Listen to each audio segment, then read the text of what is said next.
Good morning, everyone, and welcome to Webinar Tuesday. My name is Mary Jo Williams, and I am the Network Training Coordinator at the Virgin Islands Small Business Development Center. I will be your moderator for today's webinar presentation. I want to welcome you, and we have an exciting webinar here for today. We have Ms. Ana Garcia from Consumer PR, and she's a business development manager for Consumer PR, and she'll be our presenter for today. For those of you that are new to the SBDC, we are a joint venture arrangement between the U.S. Small Business Administration and the University of the Virgin Islands. And as such, what we do is we provide technical assistance for people that are thinking about starting a business, for people that are in business and they want to grow their business, and for people that are in business and they want to go out of business for whatever reason. Anywhere along that continuum, the Virgin Islands Small Business Development Center can assist your business.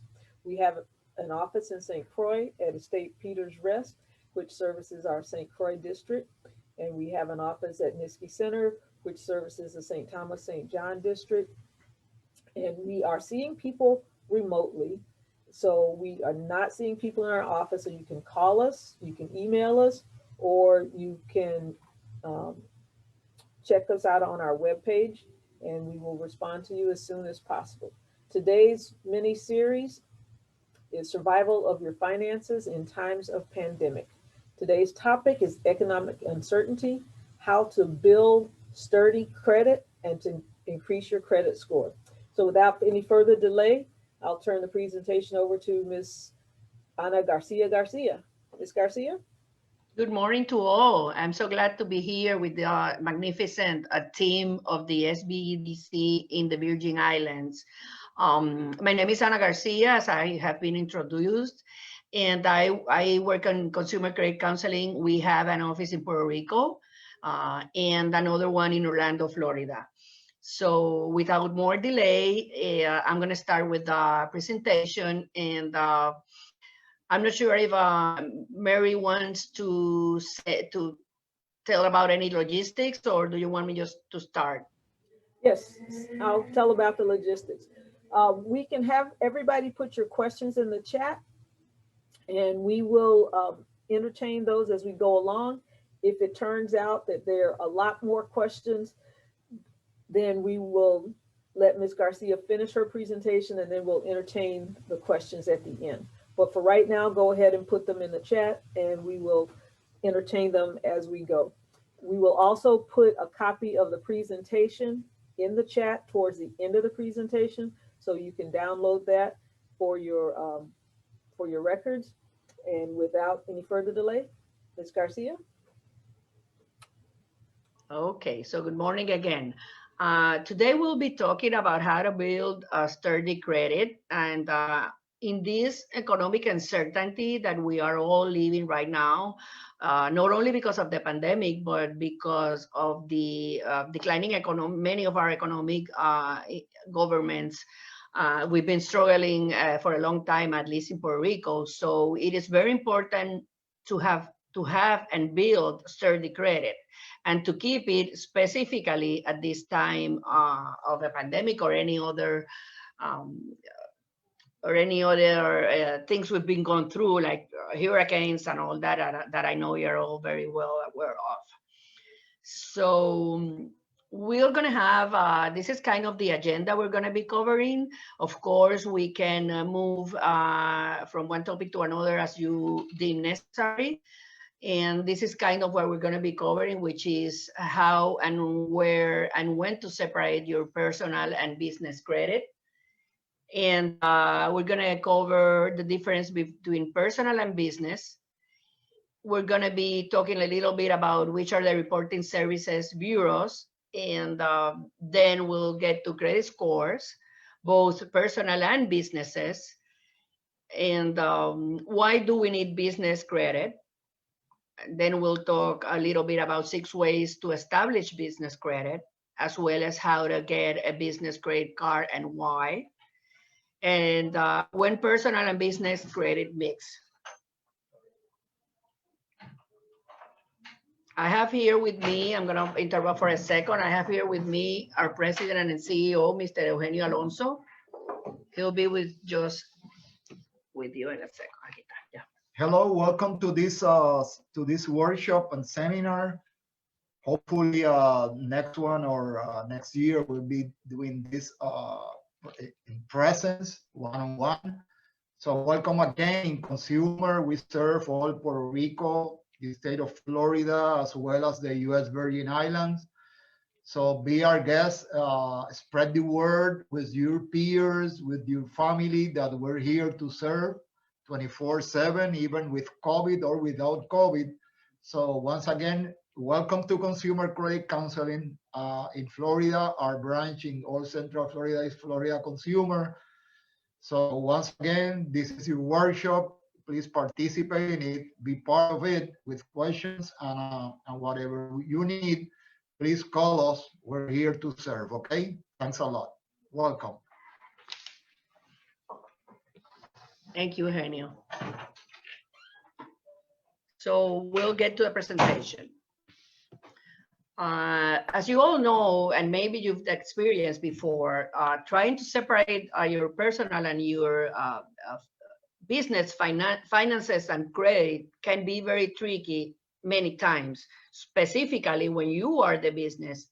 Regardless if you're a sole proprietor or a corporation, you are always the business. So we need to take that into consideration. And our recommendations at a glance are to make a clear distinction between your personal and your business finances. And we're going to show you a few tricks of how to do it. And specifically, keep the credit aside and keep the separation clearly so they don't get mixed up. To some extent, and to your business and your personal credit will remain linked no matter how hard you work to keep them separate. The thing is to do it as clear as possible, as crystal clear as possible. So if you're applying for financing and if you want to do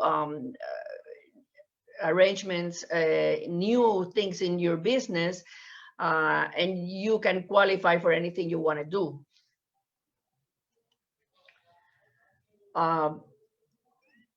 Very shortly, your personal credit, as you all know, is connected by our social security number. Our business credit, once we have it and get it, it's going to be linked to our identification, let's see, just a second, to our employer identification number or tax ID number, which that's the way it's better known. So there are two different numbers, and we're going to tell you how to get the other one, the EIN. You can apply for the EIN online and you'll receive it instantly. It's a very easy and smooth process to get it. So technically, if you're a sole proprietor, you don't need an EIN. But of course, to establish the business credit, you will. So we recommend to have both. Our personal credit history, it's kept by three major credit bureaus. They are commonly known as the credit bureaus, and they are Equifax, Experian, and TransUnion. Every person will have a profile with each and every one of them, and in many of the credit reports that any creditor pulls, they're going to have the three creditors, the three agencies mingle together, and they're going to have an average of your credit score. We'll see that in a little while. Experian and Equifax also have business credit reporting, but they keep, of course, your personal and business credit separate. There's a company called Dun & Bradstreet that you all must be acquainted with, and they do have business credit reporting. So that's the largest and best known agency for businesses to report credit.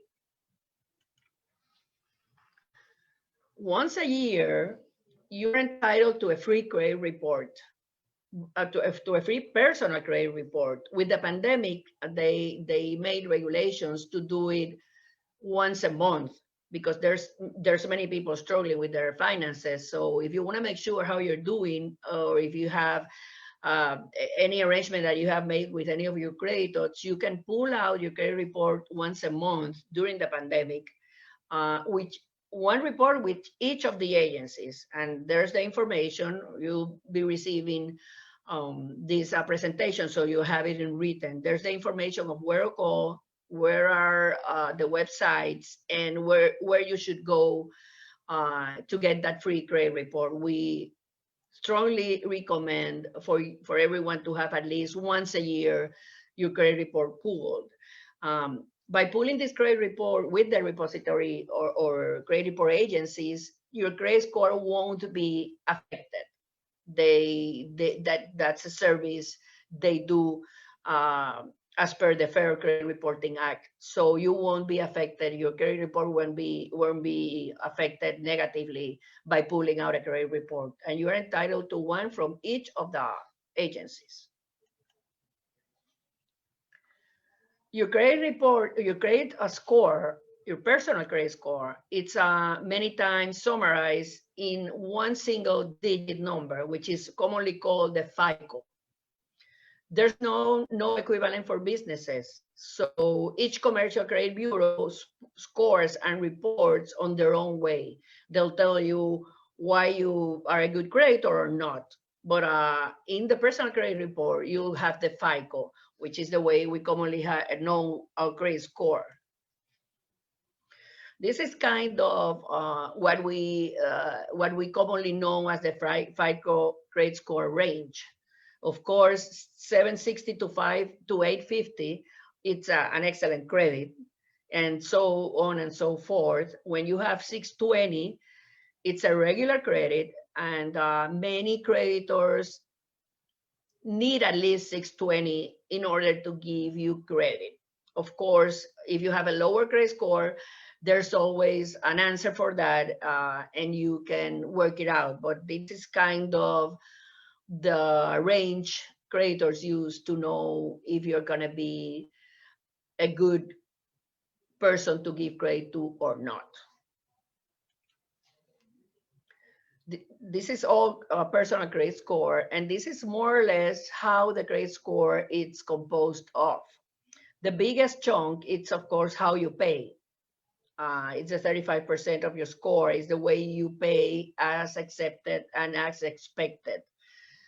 If you say you're going to be paying on a monthly basis, then you have to pay on a monthly basis. If you're going to have a grace period, you cannot pay after the grace period because you're going to be affected, and so on. 30% of your score is which is your debt. How much do you have? To whom do you pay your debt? Then we have 15% for how long has your credit existed. We need at least 2 years of credit history in order to make credit. That can be said correctly. It's kind of for how long you've been paying the way you should. So 50% of that is for how long your credit have existed. If you've been 10 years with your mortgage payment and you haven't gone, you have paid as expected for the 10 years, of course, that's better than if only just for a year you've been paying right. So how long the credit has existed is one of the very important factors. New credit, it's an important factor too. And even though you might get, we always get a lot of credit, especially credit cards, advertisements to get new credit cards. And new credit, it can be very tricky because you can have 5 new credit cards and you might believe it's only for they're going to be there just if you need them on an emergency. But your creditors are not going to know if you're going to top that credit line any minute. So if you have the credit available, you can top that credit anytime if you have them for you. So new credit is very important, and we need to be very careful of how many new credit we have. Credit type utilized, that's another one very important because it's not the same to pay $1,000 a month for a mortgage or $10 for a guaranteed card. So credit type, it's part of the equation too. Okay, can I put up a poll now, Anna? Yes, of course. Let me get back to the other one. No, I have the poll. Okay, perfect. Okay, so for those of you that are online, we have a series of 4 poll questions today. And the people on Facebook, unfortunately, you can't take our poll. So that's a good reason why you want to register and show up with us on Zoom. But our first poll is, are you currently in business? And I'll give you guys another 5 seconds to answer that. And the answers are either yes or no. So if you are applying for a business license and you haven't gotten it yet, your answer is no. But if you have a business license, even though you haven't started generating revenues from the business, you can say yes. Okay, I'm going to end the polling now, and then I will share the results with you guys. And of our people answering the question, 50% are currently in business and 50% are currently not in business. Okay, back to you, Ms. Garcia. So that's great, having 50% of the group present, thinking about getting a business. That's great. So let's keep on going. These are a few tricks of how to get your credit score in a better shape, your personal credit score. Of course, the first one is pay on time and as agreed.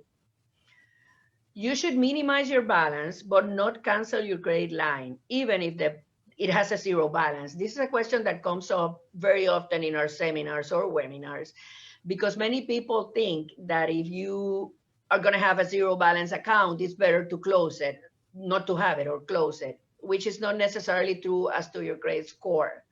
So keep the credit, not many cards, as I say in the slide before, but keep your credit line open, even if it has a 0 balance. Don't close all of your credit because that says that you are worth of credit. So don't keep 10 cards open or in 0 balance, but keep at least 1 or 2 on your credit lines available for you. Of course, be responsible in managing your credit. If you have any issues with your credit, there's always a way to restore it. We're going to talk a little bit later about that. Of course, and very important, you need and should correct any false information or any error, which is different from credit issues you had in the past. Errors or false information can be either errors for any reason or identity theft. So if you've been a victim, you need to correct that because that credit is going to be on your score, on your credit report. And many people, when they pull out their credit report once a year or once a month credit report, that's when they understand that they've been victim of identity theft. So that is why one of the reasons we highly recommend to have your credit report pulled to make sure you haven't been victim. Nowadays, with the pandemic, with the hurricanes, and with all the emergencies we've had in these past years, there's sadly, a lot of identity theft going on. So more than ever, it's important during these difficult times to have your credit review. Or you can come to an agency like us so we can help you verify if all those accounts are in there are yours truly or not. If they're not, then you can correct any false information. It is very important that you can do it yourself. We do recommend, if you have any doubt, to come to us and do it through us, but not, there's a lot of people, a lot of scams, a lot of agencies selling themselves as restoring credit or cure the credit or any other way they might advertise. And you have to be very extremely careful with that because no one has the legal capacity or the right to remove data from your credit report. That is adverse data. If the account is yours and you have adverse data on that specific account, that can only be removed with the passing of time. No one can have the information removed from your credit report. What they're going to do is they're going to ask you first for money up front. That is your first red flag. Be careful, because if you pay money up front, what they're gonna do is they're gonna send information to your creditors, and your creditors are gonna delete your credit information, the adverse credit information from your report for a month. After that month passes, it's gonna come back, and you're probably not gonna be able to get a hold on that credit agency that promised that you were gonna have a new credit history. So be very aware of that you go to a responsible and established agency in order to work with your credit, because you can spend the money that you might use to pay up debt, you might spend it because they think they promise you heaven, credit heaven. So be very, very careful. We do see each and every day here people with sad stories about the credit being restored and scams about it. So be very careful, and please verify to whom you're asking your credit, to whom you're asking to have your credit restored.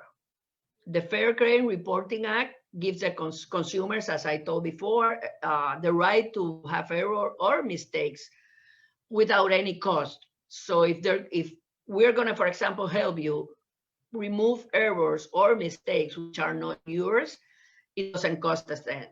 So don't be victims of scams. Please be very, very aware of that. Why do we need a good personal credit score? We're going to obtain a lower credit interest rate, not only in mortgages. We'll do it if we're going to buy a car, if we're going to get insurance. A good credit score is going to help us to get a lower interest rate, thus a lower payment. But nowadays, many job seekers and many big corporations all over the States and US, Virgin Islands and Puerto Rico, they're pooling credit in order to apply for a job. They first, of course, ask you for your permission. They cannot do it without your written consent, which is very important to know too. But they're going to ask you for the consent. And if you say no, you're not going to be able to apply to whichever corporation you're applying for. So they're going to pull the credit and make sure that your character is right, because many companies, even though you're not going to be working in finances or in a bank, they're going to know that if you have a good character by paying on time and being responsible, that's the way you're going to be doing your job. So nowadays, more than ever, new job applications depend on your credit report. When you're going to be leasing a property, before years ago, no one pulled the credit for a lease, but nowadays they do, not only for your personal lease to lease a home for you and your family, but if you're going to lease a place to have your business installed. So for leasing, they're going to pull your credit report too. Public services, of course, electricity, water, and cable TV and all that. And insurance, they're going to pull your credit report too.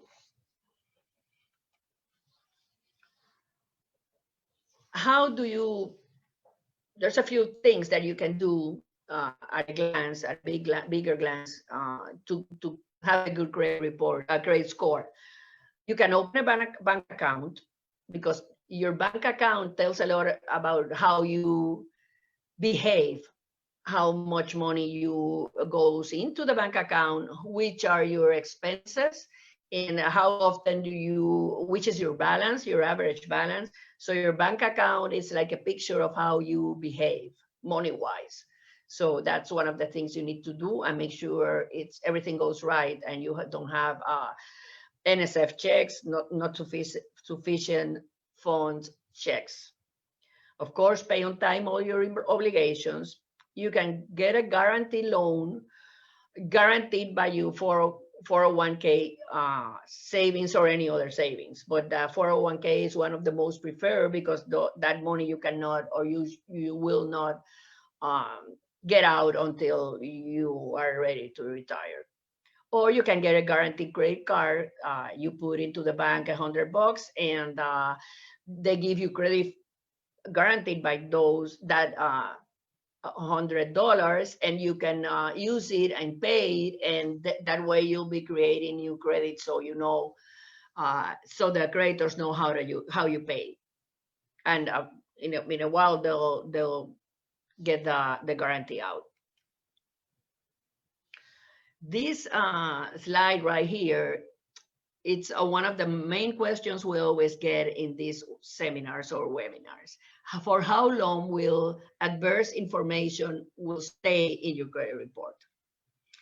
Any adverse information which is translated into not paying as expected will stay in your credit report for 7 years. Nobody can take it out if it's yours, of course, and nobody can promise to do that. Bankruptcies are going to stay in your credit report for 10 years. As you know, there's chapter 7 and chapter 10, chapter 11 board, chapter 13, I'm sorry, oh my God, by looking at the 10, chapter 13, that's 2 different chapters for bankruptcy, but both are going to stay in your credit report for 10 years. That doesn't mean that you're not going to be able to restore your credit after a bankruptcy, but we always let our customers or participants of the webinars know that it's going to be affecting you for 10 years. That doesn't necessarily mean that bankruptcy is not the right tool for you. It might be, but if you only owe $500, you shouldn't get a bankruptcy for that. So we strongly recommend that you go to our agency. You can do it by phone, by Zoom, by remote, or any other way, or of course visiting us before you go to the bankruptcy court. It's very important for you to know which are going to be, how are you going to be affected in the future, because now probably you're someone getting out of the university and you won't need credit, but in 10 years, probably you're going to be married, you're going to have a house, you're going to buy a house, and bankruptcy is going to be there for 10 years, which is a long time. So we strongly recommend that you get sound advice as to before going into the bankruptcy. And as I said before, it might be your solution, but not necessarily. Court decisions are going to stay there for 7 years, mostly for not paying a debt. Student loans are going to be there for 7 years. And I know we have students in the audience, and we do have a student loan counseling, which sadly in the States and the Virgin Islands and in Puerto Rico, it's not compulsory as of now. We have been trying to have at least Puerto Rico and Florida government to make it compulsory, because it's very easy for the universities or institutions to tell you how to get a student loan. And many times you're going to have as a guarantee your parents' signature. And once you're 18, you're going to get yours too. But the student loan is going to stay with you for 7 years. And of course, the university or the institution, as long as they pay the tuition, they're not going to necessarily let you know what's going to happen after you graduate, or when do you have to start paying, or how much will you be paying. And this has happened a lot to students, of law students, medicine doctors, lawyers, and they stay with a student loan forever, and it's very difficult to pay them out. So we strongly recommend the students, before going into the university, student loans are a very good tool in order to be able to study, but you need to be very responsible and at least know what the consequences are going to be. Inquiries. Inquiries is what's called in the credit report language when you ask for credit. We always talk about this because they stay in your credit report for 2 years. And for example, one of the best examples is when you buy a car. You go to 5 or 6 dealers shopping around for the car you loved, and you need to be very careful because the seller is gonna pull your credit, and many times they're gonna get your consent without you even knowing that you gave consent. And you're gonna go to 6 dealers, and the 6 are gonna pull your credit report, and that's gonna have your credit score lower by 20, 30 points. And it's very difficult then to keep to take it out. It's gonna stay there for 2 years, and there's no way the other dealer is gonna know that you didn't buy the first car. So they have no way of knowing if you bought 3 cars. So it's, especially with the car dealers, be very careful of your inquiries, which is asking for credit. Nobody can give you credit unless you give your consent, and it has to be in written. So be very careful of what you sign. Read all the small lines, and be very careful what you're signing, because that's one of the ways our grade scores go down, mostly for students when they go out of the university and they go out and buy their new car. Of course, you're going to go shopping, so make sure nobody pulls your credit until you're ready and you decide which car in which dealer you're going to buy. This time starts running from the date of the last transaction. It doesn't go when you first enter into the bankruptcy. The 10 years are going to start running when you finish your bankruptcy. So make sure you have that into consideration.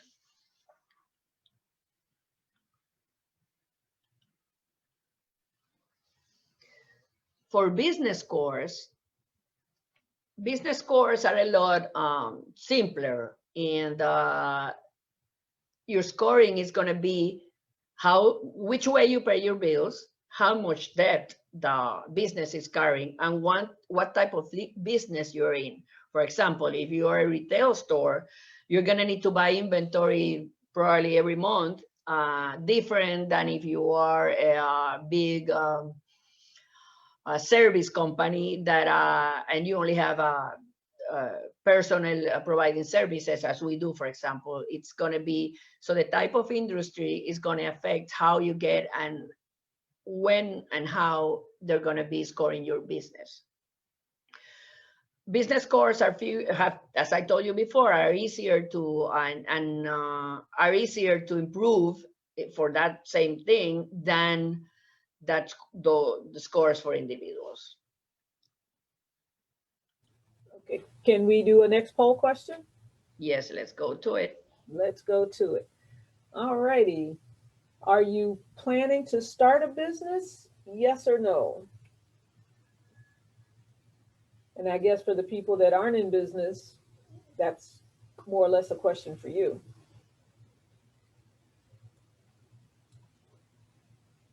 But the people that are in business, you can say that you could say yes because you're already in business. Right. All right, we'll give you guys another 5 seconds and we'll move right along. Remember, you can put your questions in the chat and we'll get to those.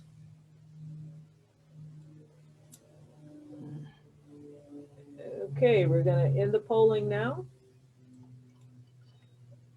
And of the people that answered the question, 100% said that they are planning to start a business.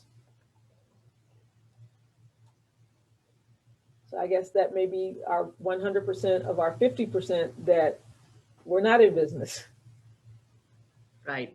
Okay, you may continue. You are planning to start a business, and or you already have it but need to grow it. So it's really important, or you haven't got credit yet. So whichever way it goes, you need to. It's better for you to know a lot of this simple steps that you're just talking about. So let's go to the next one. Sadly, there's fewer legal protections for business credit, even though there's a lot of legal laws that protect your business. They won't necessarily protect your business credit. For the personal matters, you can challenge anything in your credit report as long as you have a supporting document to do it. There are no such laws when it comes to commercial credit. So it will be a lot more, much more tougher to get to deal with your credit report issues when you are dealing with your business credit. You can challenge discrepancy, but the agency or the creditor, they don't have to respond. They don't necessarily have to respond. On the other side, the personal credit report or personal creditors need by law to respond to you and let you know if your challenges or whatever you're saying is not correct. They need to tell you why, and they need to give you an answer of what they're going to do. In many cases, why it's important to have credit, if you don't have it, to have commercial credit. In many cases, you won't be able to do business transactions if you do not have credit. Lenders, of course, will use your credit history to loan the business money. In order to get insurance, many insurance companies, and especially nowadays, at least in Puerto Rico and in the islands and in Florida, that they had gone through a lot of losses because of the hurricanes, and they keep having them. So nowadays, insurance companies are very aware of how you're going to be paying, how you're going to be responding. So in order to get business insurance, you are going to have to need some kind of credit. In many instances, you won't be able to buy any goods if you don't have the credit, of course. Why it's important to have them separate. The IRS, of course, has a strict rules about mixing both. And using personal checks or personal credit cards makes your bookkeeping much more difficult, of course, because you're never going to know if you went and had dinner with your family or if you went with a client. So even though you might write in your tickets, as I do, having lunch with this or that potential client, they can very easily be mixed up with having lunch with my husband. So it's very important to keep the bookkeeping separate. And of course, you look more professional. If you use personal credit to run your business, your family and yourself are at risk because you're always going to be liable, you as in you and your family. And the creditors, of course, are going to come after you. Many times in commercial credit, you're going to need to have your personal guarantee, but many times it's a partial personal guarantee. But that is why it's very important to have them separate. How can we start doing it for those that just started the new business? There's 6 ways you can do this. Very simple steps baby steps that you can take if you just started the business. And the first one and the most easiest is to open a separate business checking account. All of the banks and financial institutions are going to help you to open a business checking account. And you're going to be paying the business and the employees with that checking account, including yourself. Our advice is always to pay yourself as if you were an employee. So you make sure that not only that you are being paid for your services as an accountant, as a saleswoman or man, or as whatever you do in your business, but so you know what is going to get the business going. If you have a corporation, you will have to do this, but it's a good advice for all businesses, even though your businesses is going to be just one person. The number we discussed before, it's going to be used to identify your account, and you should have a separate business phone, even though it's a cell phone. Nowadays, everything is done through the cell phone, but you should have one for your personal things and one for your business, so they won't get mixed up, and that way you decide if you're going to answer the call at 3 o'clock in the morning or not. So cell phones are very easy to get, at least get 2 different numbers so they can be separate.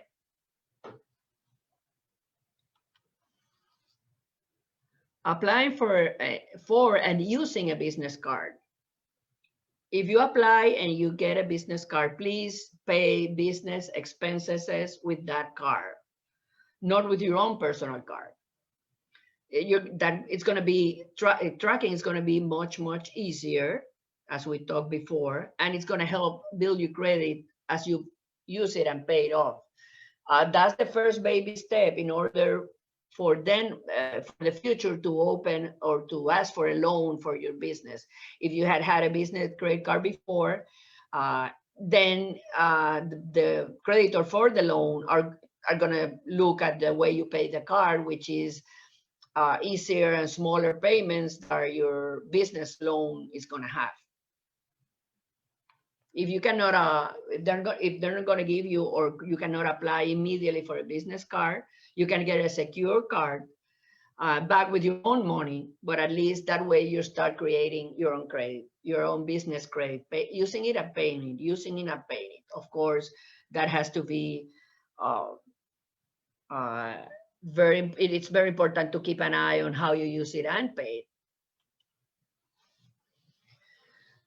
This is a good way of starting is to ask credit terms with your own vendors. Most probably they're going to give you only 30 days or 15 days to pay your invoice, but yet that's a great way to establish credit.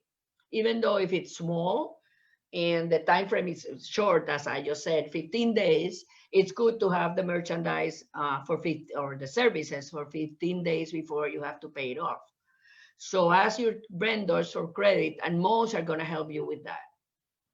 Of course, once you have it, you have to pay it on time. And after you have the credit for a few months and after a few transactions of complying with what you both agreed, then you can ask to increase the line or the terms. When you have success this way with one or two vendors, the others, then they can write a letter to the others you're going to ask, and that way you start growing and building up, which is opening a business is probably easier than growing it up. So this is one of the ways you can do that. There's a few companies that specialize in microloans, and you can ask a micro lender for a loan. In this, you do have to be very careful that you are applying with a good company that is going to be that you're not going to have any problem and going to be victim of any theft. So it's important to make sure to whom you're applying for. But this way, these companies will report your payments to the credit bureaus and will help you build credit. Register, open, and apply. You can register with the credit bureaus that are the same as the personal credit, but this time for your business, which are Experian and Equifax. You can open a business credit file with the way we just talked before, and apply for a DUNS number. Many people already have this, but many don't, and it's very easy to get it. It's through Dun & Bradstreet, and that's the way most businesses, mostly in the States and in Puerto Rico and the islands too, use that number in order to identify who you are. And if you're going to ask afterwards, for example, us, we are a nonprofit organization and we get grants from the federal government. We need to have the Dun & Bradstreet number. So if you're going to be a nonprofit organization, which is growing fast in times of emergencies, please apply for the DUNS number, because you're going to be needing it to apply for grants. Federal grants, and it might take 3 or 4 weeks to get it. So you can start right now, even though you're not applying today for grants, you are going to need it in the future, and the number stays there, and it's always going to be with you. So it's a very good advice to have it on time before you start doing any other transactions. That's a DUNS number from Dun & Bradstreet. This is another topic for another seminar, but At a glance, it's select your business structure carefully. As you know, you can be a sole proprietor, or you can have a mix, or you can have a corporation or an LLC, but make sure you choose what's best for you. And that's one of the best ways to separate your business and your personal lives. Business cards, I'm going to go over these. I think we're almost there. This is just about how to get and a few things you should know before you open a business card. I'm going to go a little bit faster because you're going to have the presentation. But anyways, I just wanted to make sure that you know that your personal credit score and history is going to be very important when you apply for a business card. It has nothing to do with the business or your creditor. It has all to do with you. So you need to check and make sure that your personal credit range, credit score range, is acceptable before you apply for your business card. You will be personally liable at the very beginning, so make sure that you know and let your wife or your family know that you're applying for a personal credit or for a commercial credit and loans or card, so you are not affected afterwards. You should use your credit card, your business credit card when you have it, for business expenses. Don't mix them up. Don't do the other way around. Pay with your business credit card, your personal things, or the other way around. Please keep it as clear as possible. It's going to be easier for the accounting. It's going to be easier for your bookkeeping, and of course for your family finances and the way your family saves, or the way you want to have savings for an emergency or for fun or for vacation. It's very important to have them separate. Registration is very important. So as I told you before, go to Dun & Bradstreet and then apply for an EIN, which is going to help you build your credit profile. Inevitably, there are times when your personal and your business credit are going to affect each other, especially if you're a sole proprietor. In most cases, the personal credit will impact the business and not the other way around. So as we've been saying, be very careful. Some business card will require your social security number, as I told you before. So be very careful to whom you apply and what information are you giving, because if you give your social security number, you're giving them your X-ray. Social security is the X-ray of your finances, so be very careful to whom you give it. Credit bureaus don't necessarily are going to distinguish between your business and your personal inquiries, as we talked before. You can buy a business card, or you can buy your personal family card. So be careful of your inquiries, as we talked before. So this is kind of it. I think we're more or less in time, and I'm going to open the discussion for questions if you have it, or if Mary Jo has any other polls to bring. Good. Yes, I just launched another poll. If you could say where you're located, because consumer PR can work with you no matter where you are. Right. Okay. We have one in Puerto Rico, one in St. Thomas, St. John. I love St. John. Oh my God, that's one of my favorite places. I do love it. I went there for my honeymoon, and I think that's why I love it so much, but I do love it. And I stayed in a place that I probably is not in already. It's called, it's right beside Canil Bay, but I don't remember the name. Okay. Well, we give you I love guys it. a couple more seconds in terms of the poll. And we're going to close it now. So half of our people are from Puerto Rico and the other half are from St. John. Good. Welcome to all. All right. Two of your favorite places. Yeah, you're right. You're right. Okay. And we have one last poll. And that is, do you plan to attend the webinar series next week? And next week's webinar is debt management. And I think that's going to be a pretty good topic. Yeah, it will help not only businesses, emerging businesses, but personal wise. Nowadays, that topic is super important because there's ways to pay your debt, and there's ways that you will be able to go ahead and live through this pandemic and emergency. So yeah, it's very important to be able to work with your debt management plans. Okay, so we're going to close the poll now, and 100% say they plan to attend next week. All righty, so you guys attend next week and tell somebody else to attend next week. Right. Okay, so now we're going to take questions from the audience.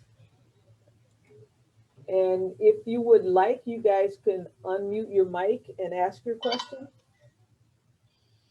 Or raise your hand so that not everybody goes at once.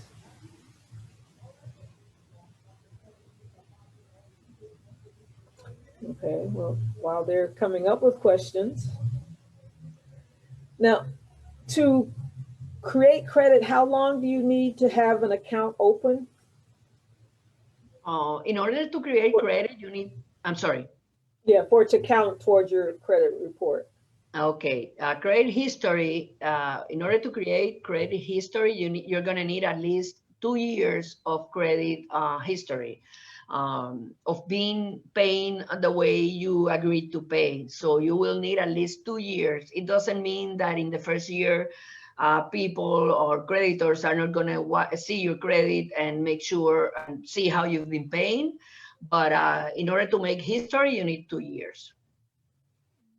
So the sooner you start, the better. Right.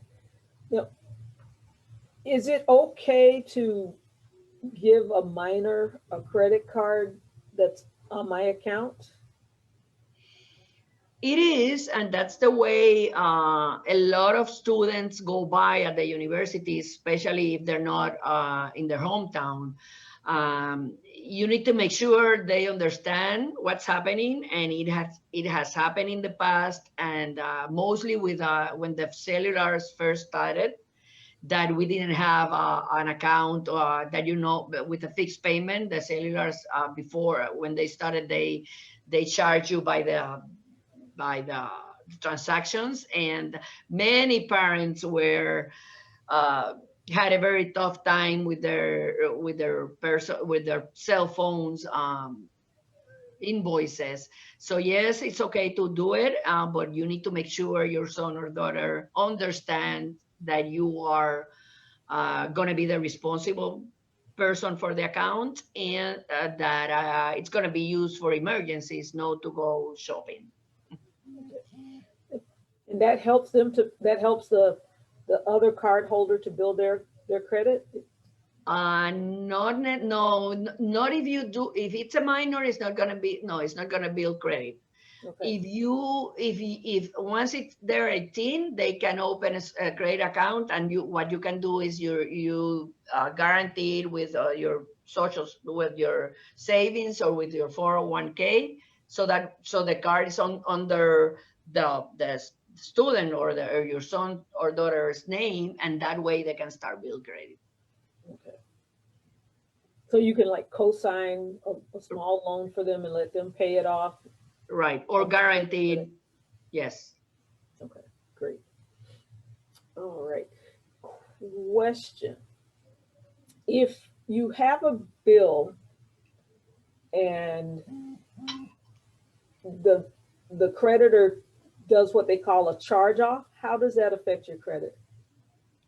It will, because it's going to stay there for 7 years, and it's going to affect you a lot of ways. First of all, probably they're going to sell your account, or your bad account, as they call it, to a creditor, to a collector, and they're going to start calling you like crazy. And in order to pay, because the collectors get paid by how much money they recover. And of course, it's a charge of is going to be affecting your credit for 7 years. So it's better to go into a debt plan, management plan with your creditors. And if you're not going to be able to pay, specifically during these emergencies, where there's a lot of people that are losing jobs, or having less hours on their jobs, you need to call the creditors and talk to them before. Let them know what you're going through, and let them know that you have a medical emergency in your family, or whatever is the situation, because they're gonna work with you. They prefer to have you pay a little bit less of what you're supposed to be paying than to charge it off. So yes, the first things you should do, it's going to be affecting you, and you should call your creditor immediately. We have that service too in our agency, and we can help you calling your creditors, and we do it with you on the phone. So it's easier for you to start the conversation, and to know that, you're not going to be punished or anything. On the contrary, they do prefer to have you call and let them know which is your situation. All right. Well, I'm putting a copy of the presentation in the chat for everyone to download at their convenience. There's Ms. Garcia's contact information. That's my contact information, and that's me. It's not in St. John, that's in Puerto Rico, but yet that's where I want to be right now. But at least you have up the V for the VI. Yes, we do. We do. Have up the V for the VI. Okay. But that's my email and my cell phone number. Anytime you need to call to make an appointment, to any questions you might have, or anyone you want to refer, please do. And this is our agency's phone numbers. We have a toll-free number if you're calling out of Puerto Rico, and that's our Facebook page, where we of course advertise all of our webinars. We're almost doing webinars on a daily basis, or probably more than once on a day. So if you go to our Facebook page, you'll know when and which the topic is going to be. But not only that, you're going to do two for us today at 1 o'clock. We're going to do this same presentation in Spanish. So if you know people where Spanish is their first language and they would be more comfortable, feel free to invite them. It's the same link that you used this morning to register, so you can share that with them. And then next week, we'll do the debt management webinar at 10 o'clock in English and at 1 o'clock in Spanish. Well, Ms. Garcia, on behalf of the Virgin Islands Small Business Development Center and our State Director, Mr. Ted Gutierrez, I want to thank you for your presentation. And again, if you guys in the audience have any questions, you can email Ms. Garcia. You can still put a couple of things in the chat, and we'll see you later. Thank you very much. Thank you, Joe, and the team from St. Thomas for inviting us. It's always a pleasure, and please let us know if you need anything that we can help you with. Wonderful. Thank you very much.